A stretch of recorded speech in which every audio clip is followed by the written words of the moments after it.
Welcome back, everyone. If you could please like and subscribe, I would really appreciate it. So ever since I switched over from the 5D Mark IV to the R5, I've been doing a lot of testing, figuring out how I should be using my new RF lenses, because I switched over from the EF mount to the RF mount. And so in today's video, I'm going to be doing a head-to-head test between the RF 85mm 1.2 and the RF 70-200 f4 in the studio. Now you might be wondering, why is he comparing these two lenses? Well, when I'm working in the studio back here, a lot of the times, almost all of the time, I'm shooting around 5.6 or f8. And the reason for that is I just want to have some depth of field in my images, and also I found that lenses are at their sharpest between 5.6 and f8.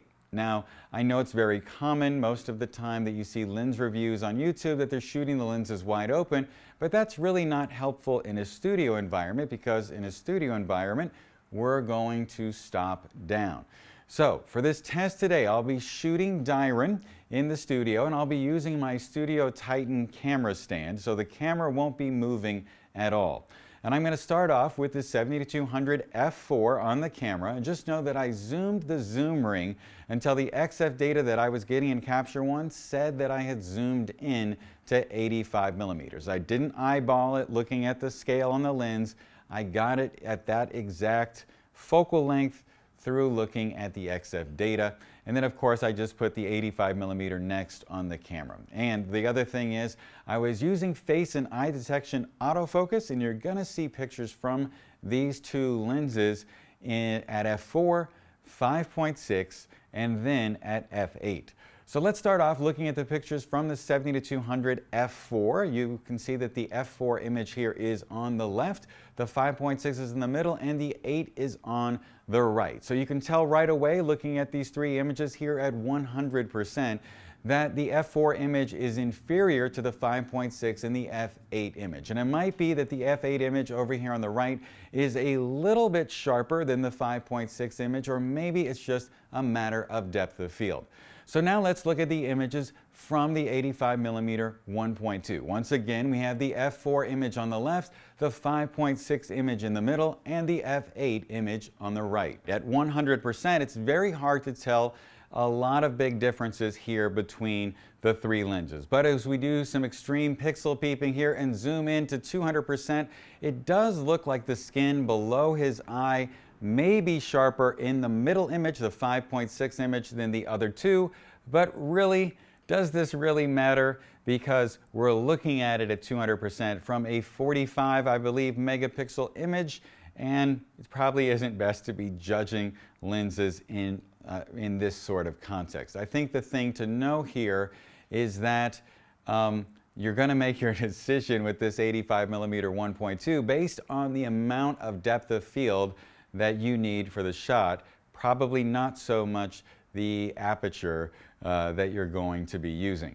And now as we look at the two images from, or I should say, as we look at the two lenses with the three images from the 70-200 f4 on the top and the three images from the 85mm 1.2 on the bottom, you can see right away, of course, here on the far left, the lenses at f4, you can see right away that the 85mm lens is far superior. And this isn't a surprise whatsoever, because oftentimes when you're shooting a lens wide open, it is definitely not at its sharpest. Once you stop it down, then it really starts to shine.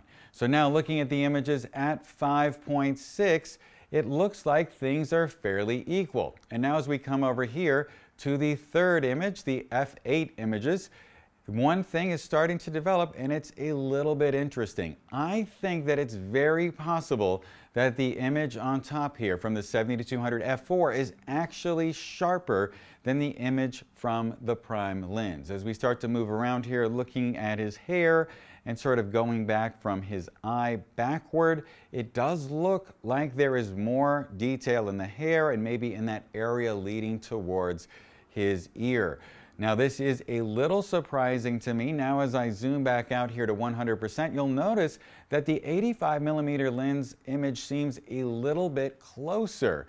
And when I did a previous test testing out the RF 85mm options, I noticed that this particular lens actually seemed to be a little longer in focal length than the other lenses. So I think this lens might be more like a 90mm lens. So the difference we're seeing here between the 70-200 f4 and the 85mm 1.2 could just be a matter of depth of field, or it could actually be sharpness. So I think the big takeaway here is that if you want to use a lens in the studio and you're going to shoot at 5.6 or f8 almost all of the time, then the 70-200 f4 is an excellent choice. But if you're going to shoot at f4 or lower, of course, you're going to need the 85mm 1.2. If you just want to buy one lens and use it all the time, then the 85mm 1.2 would be an excellent choice, because really, yes, we did see a difference there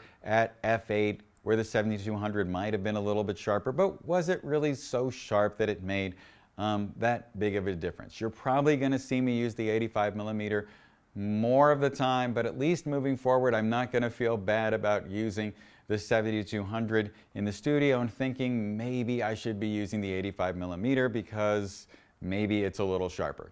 Now I know. Anyway, I hope that all made sense. If you have any questions or comments, just leave them below. And as always, stay safe, call your mom, have a great day, and I'll talk to you soon.